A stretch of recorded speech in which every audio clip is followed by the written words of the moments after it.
Since November of 2007, Mass Effect has treated fans to a space epic like no other. An expansive lore stretched out over comic books, novels, and iPhone apps have all been leading up to this. Bringing 2 games worth of choices, decisions, and customized commanders, Mass Effect 3 has finally arrived. But does the highly anticipated game close out the trilogy with a bang, or a whimper? Sorry, but your offspring have an allergy to dairy and... The third installment picks up with the Reaper invasion of Earth. Commander Shepard is reinstated into the military and must now assemble every possible asset to retake Earth and stop the Reaper's cycle of eradication. The burden of becoming a glimmer of hope falls heavy on your character, and the sense of dread intensifies as each world falls to the Reapers. The theme of loss is kicked off right from the start, and passing by memorials or hearing cries of fallen soldiers never lessens the impact. It's an emotional story like no other, as characters you've come to know and love over the span of 2 titles stand at your side, with each one having the potential to fall. Devoted fans of the series that have been with their Shepard since the beginning will find themselves fully invested in every line of dialogue. He was a soldier and a leader, one who made peace where he could. And it was a privilege to know him. Empowering this space epic is top-notch production value. Even in war, Mass Effect 3 still manages to showcase some beauty, with some of the most incredible backdrops to grace a game. Detailed textures, vivid lighting, and an overall polish keep Mass Effect looking great, allowing you to overlook the occasional hiccup. Complementing the look is an original soundtrack, mixing electronic melodies with a movie-quality symphony to fuel your battles or accent a powerful conversation. Coupled with a perfect voice cast and satisfying sounds in everything from firing a weapon to the bass-inducing Reaper war cry, and Mass Effect 3 is downright marvelous to behold.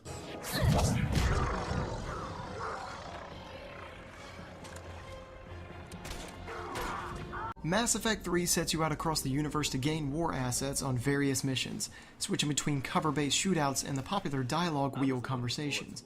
Events have different outcomes depending on your Paragon or Renegade choices, and the sheer possibility of variables that is now 3 games in is impressive enough to warrant a few replays. Each recruitment nets you a war asset, and you soon find that even the slightest actions can boost your armada. With each new addition, you begin to see your army grow, and with it, your anticipation to see everything come together for the final assault. You can stay here and let old wounds fester as Krogan have always done. Or you can fight the enemy you were born to destroy. When not on missions, you'll be touring around your ship or the Citadel to engage in conversations and acquire side missions by eavesdropping on the overpopulated courtyards. Your crewmates will wander around the ship and even the Citadel itself, warranting a few visits to see what they have to say in different surroundings.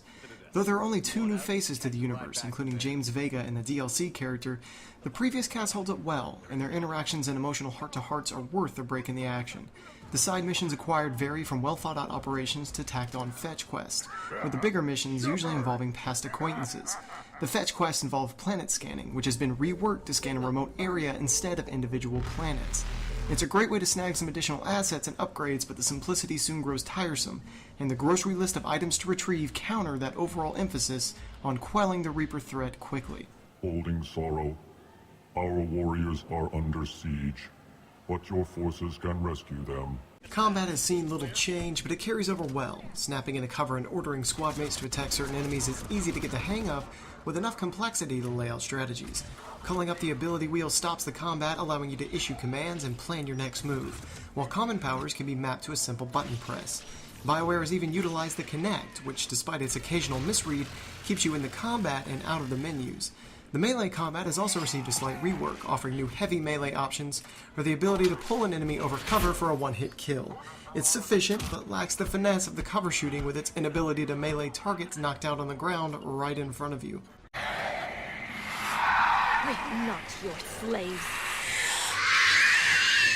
New enemies add to variety in confrontations, with some tougher generals demanding a change in tactics. Cerberus Phantom troops close in for deadly melee strikes, smoke grenades shroud your field of view, and Reaper-indoctrinated Rachni pummel you from afar with a barrage of missiles. Topping it all off are the Banshees, which apart from their piercing shriek, can teleport around and kill you in a single hit. The new enemies essentially drive you out of cover and force you to stay on the move, something the friendly AI is incapable of performing without assistance. There are occasional times when you'll run from a brute, while Garrus attempts to stay and inspect it with his sniper rifle. Shepard, get that second hammer going! There's a Reaper in my way, Rex! I know, you get all the fun. Your enemies may be bigger, but your arsenal has been outfitted with some minor tweaks. A slew of weaponry will be at your disposal, ranging from heavy-hitting pistols to burst-fire rifles, each with numerous attachments like scopes or bigger ammo clips. Weapons now have weight, and the more weapons you carry, the more time it takes to recharge your powers. This offset works well in freeing up the gun type you prefer, no matter the class. Armor can also be customized like before, with new pieces boosting certain stats, or complete suits for a full package. There's enough variety available to outfit your squad into your ideal deadly force. Then introduced into the suit through an emergency induction port. That's a straw, Tally. New to the franchise is the addition of cooperative multiplayer. 4 players choose from the same classes offered in campaign and work to survive 10 waves of enemies, some with objectives that require eliminating specific targets or hacking various devices. Your efforts are rewarded with experience and credits to spend on enhancing your powers, modifying weaponry, and unlocking one of 3 packs that contain random characters or new weapons. While the item procurement adds an addictive element to the game, the multiplayer is simply a decent experience.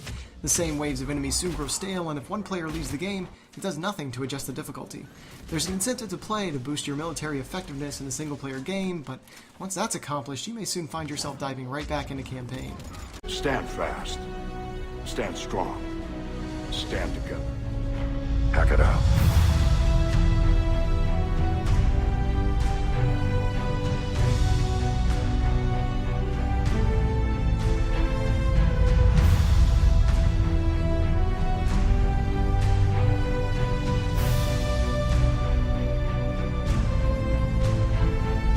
Mass Effect 3 has a few minor issues here and there, and the controversial ending provides little closure to the series, but the compelling narrative and addictive gameplay overshadow those smaller dilemmas.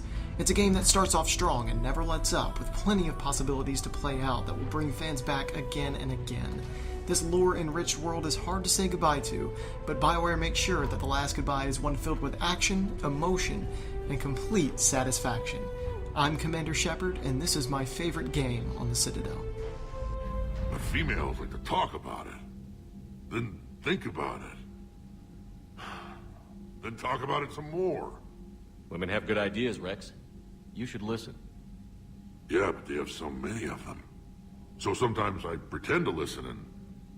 Well, let's just say Krogan females have tempers too.